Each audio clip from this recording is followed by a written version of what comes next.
Hoy vamos a entrar de lleno en las sesiones de debugging. Más o menos para que tengan idea de cuál es la idea, o sea, cuál es el track que vamos a seguir en las sesiones de debugging, es más o menos el mismo proceso que ustedes llevarían a cabo desde que descubren que hay un bug en un programa hasta que lo resuelven. O sea, las primeras dos sesiones vamos a estar hablando de usar un depurador.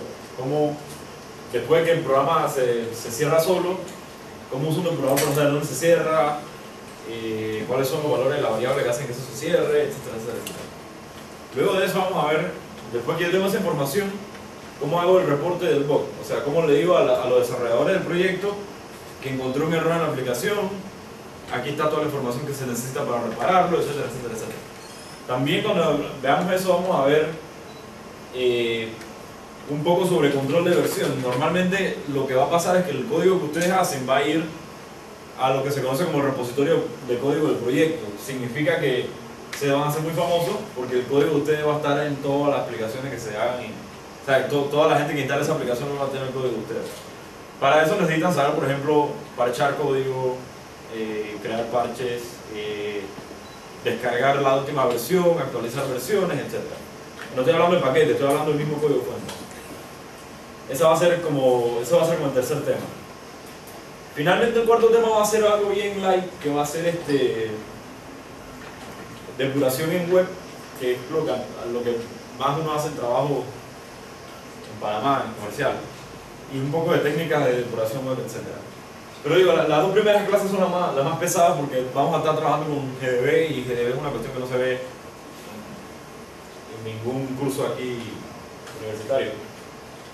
La razón por la cual no vamos a ver ninguna interfaz gráfica es porque solamente vamos a ver la teoría y vamos a ver un par de ejemplos prácticos.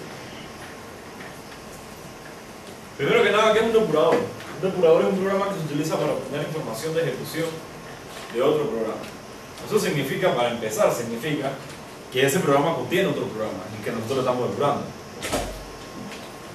Por ejemplo, es muy mala idea encontrarle un bug a GDB, porque GDB es el depurador. Así que es bien importante pensar en eso. Uno arranca GDB, yo creo que varios ya arrancaron GDB. Donde están ahorita mismo es un depurador con ningún programa dentro. Y por lo tanto no hace nada especial con ese no hace nada especial con el depurador hasta que no tienes un programa que depurar. ¿Sí?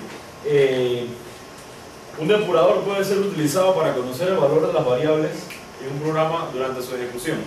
Esa es una de las cosas que uno puede hacer con un depurador. Un depurador realmente potente, usa un depurador de buena calidad, también te permite modificar esas variables en tiempo de ejecución. Es decir, si yo estoy probando este ciclo for que explota después de la variable 15, yo trato de ponerle, por ejemplo, 16 a la variable para ver qué pasa, si ahí también pela o si es solamente con el 15 o etc. Otra cosa que puedo hacer es modificar registros. Si estuviésemos trabajando en una cosa muy básica como un driver, puedo modificar registro de la CPU para probar cosas, para ver si lo que me está matando el programa es un registro, si es un valor de la memoria, etc. Uno puede hacer todo eso con un buen depurador. Otra cosa que uno puede hacer, bueno, lo más básico que uno puede hacer es de hecho saber dónde está muriendo el programa. Porque normalmente si yo abro una aplicación, bueno, voy a tratar de abrir un archivo y la aplicación se cierra, lo único que yo sé es que la aplicación se cierra cuando trato de abrir ese archivo. No sé en dónde se está cerrando, no sé cuáles son el resto de los valores en el momento en que eso se está dando, no sé cuánto tiempo, o sea, cuántas funciones había pasado, y ahorita vamos a ver eso de cuántas funciones había pasado. Todo eso me lo permite ver un depurador. O sea, cuando el programa falla es cuando yo empiezo a utilizar el depurador para ver qué fue lo que pasó. ¿Alguna pregunta hasta ahora? ¿Me pueden interrumpir en cualquier momento? Okay. Acerca de GDB, el depurador de GNU fue el segundo programa que hizo Richard Stallman cuando empezó el proyecto GNU. Es el segundo programa porque el primer programa fue el editor de texto con el que le escribió GDB. Entonces, eso implica que lo más básico en la vida es un editor de texto. Y de hecho el para mí, la mejor interfaz gráfica de GDB es Emacs, el primer programa que hizo Richard Stallman. ¿Por qué GDB era el segundo proyecto? La idea del proyecto GNU era hacer un sistema operativo totalmente libre. ¿Por qué él hizo de segundo un depurador en lugar de un cliente de Messenger? ¿Por qué? Porque uno no puede programar bien, eficientemente, sin un depurador. O sea, uno no debe empezar a trabajar hasta que uno no tiene una estrategia de depuración efectiva. Uno no puede empezar a tocar ningún programa hasta que uno no está completamente seguro de qué va a pasar cuando uno encuentre los errores, porque los errores siempre van a venir. Esa es una cuestión que ocurre mucho en el área profesional. Muchas veces la gente se tira a hacer sistemas y cuando empiezan a salir los errores no tienen la menor idea de cómo empezar a repararlos, porque es que antes de empezar a hacer un sistema uno tiene primero que tener muy claro cómo va a ser la estrategia de depuración. Cuando yo empiezo a ver los errores, qué puedo hacer, cómo lo puedo replicar, cómo puedo duplicar el ambiente en otro lugar, etc. ¿Sí? Y por eso hablaba un poco sobre la historia de GDB, para que vean la importancia de unas buenas herramientas. Esto no es cuestión de, para los que ya saben C, esto no es cuestión de hacer printf hasta que vean dónde está el error, no. Eso me puede tomar toda una vida. Los depuradores sirven para hacer las cosas bien. Eso fue el segundo proyecto que se hizo, y de hecho el único proyecto que se hizo antes de ese fue el editor de texto con el que se hizo. GDB, y la razón por la que estamos viendo GDB, además de ser un programa simbólico y súper importante dentro del software libre, es porque todos los demás depuradores que usted va a ver, digamos, en el BCT o en la vida, son GDB con esteroides. O son interfaces gráficas GDB, o son basados en las mismas instrucciones que vamos a aprender aquí. Un ejemplo claro de eso es, ahorita mismo hay dos depuradores de Python, de software libre, importantes. Los dos son igualitos a GDB, los mismos comandos, las mismas instrucciones, etc. Así que después que aprendamos esto, en realidad cualquier otro depurador es la misma cosa. Tampoco lo vamos a ver súper a fondo porque aquí, como lo digo en el segundo punto, es un depurador de C. A menos que nosotros estemos programando algo realmente complejo en C, no necesitamos saber mucho detalle. Ok, para empezar, supongamos que yo estoy corriendo una aplicación, la aplicación explota, como decimos en buen panameño. Si eso sucede, yo necesito saber en qué línea de código fue que ocurrió el error. Ahora, quienes están familiarizados con el proceso de compilación de un programa es de hecho un archivo binario producido a partir de un montón de instrucciones de código que yo hice primero. Ese archivo binario, cuando yo lo trate de abrir un editor de texto, no tiene información. Ahí ya solamente hay bytes, o sea, solamente hay instrucciones, correr la memoria acá, ejecutar esta función, etc. Así que para yo poder saltar de regreso del programa compilado al código fuente, se utilizan, dentro del programa binario, se utilizan lo que se conoce como símbolos de depuración. Los símbolos de depuración son pedazos de texto que asocian esta secuencia de bytes con esta línea de código, esta otra secuencia de bytes con esta otra línea de código, etc.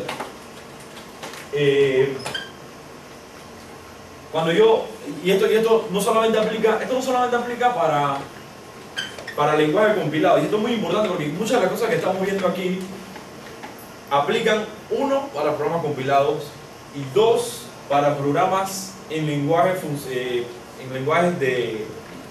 estructurados, como C, como PHP, como la mayoría de los programas que ustedes conocen.